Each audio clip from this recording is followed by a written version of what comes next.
Brush Easy, we've learned how to do the brushes and then the textures. There's also patterns that you can download, and that's up here. You click on patterns. You download it the same way.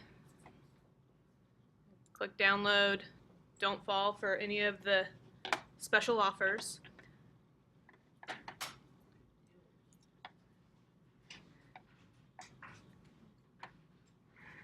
And that'll go into your downloads folder.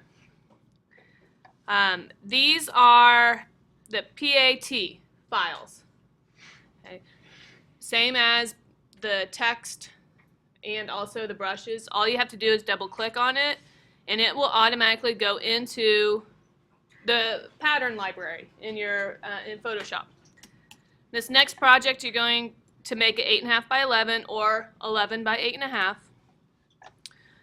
Your pattern brushes, they are underneath the clone stamp in that flyout. It has like the little design right there. Your patterns, once you choose that, then this is the drop down where all of your patterns are. Okay, and just like the brushes, it's going to be the very last patterns that you installed. And you brush, you create some patterns. Okay. And if you have a selected area, that pattern would only go in the selected area. So that's another way that you can create an interesting design using the patterns, brushes, and textures from Brush Easy. This project that you're going to create, you are going to, it's called the Silhouette project, and you're going to get a silhouette off of the internet. You can search for one.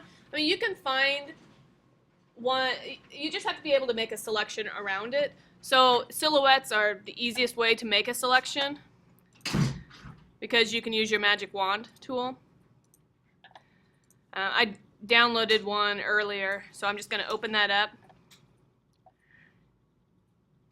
And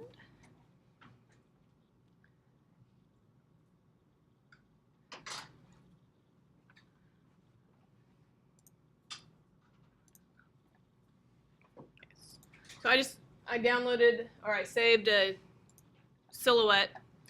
I can use my magic wand, quickly select the black of the silhouette, and then drag it over to my new document.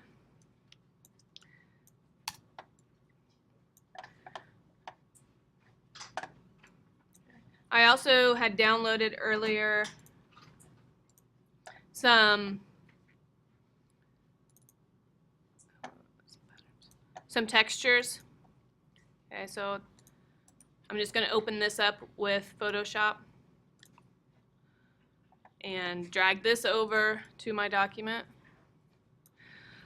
If I want to fill in the silhouette with that texture, it's the same concept as your name collage. You need to make the texture as big and bigger than the silhouette. You then load your silhouette by holding the Command key, and you click on the picture in the layers palette. And now I can go to that texture layer, do a select inverse, and then delete. And now there she is with the texture inside of her.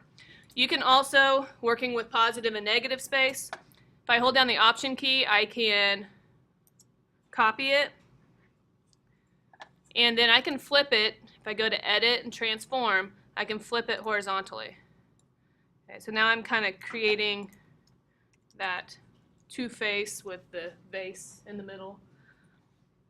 And then you can fill in the background with a gradient or another texture.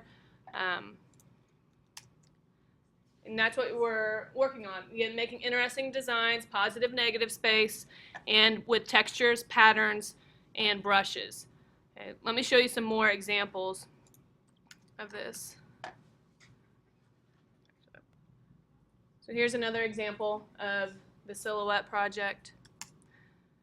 This one I thought turned out really nice. You can put on your silhouette an effect. This one has it looks like a bevel and emboss, and also maybe an outer glow. So you can, in order to have your silhouette stand out from the background, you can put an effect on it, a stroke or drop shadow or any effect.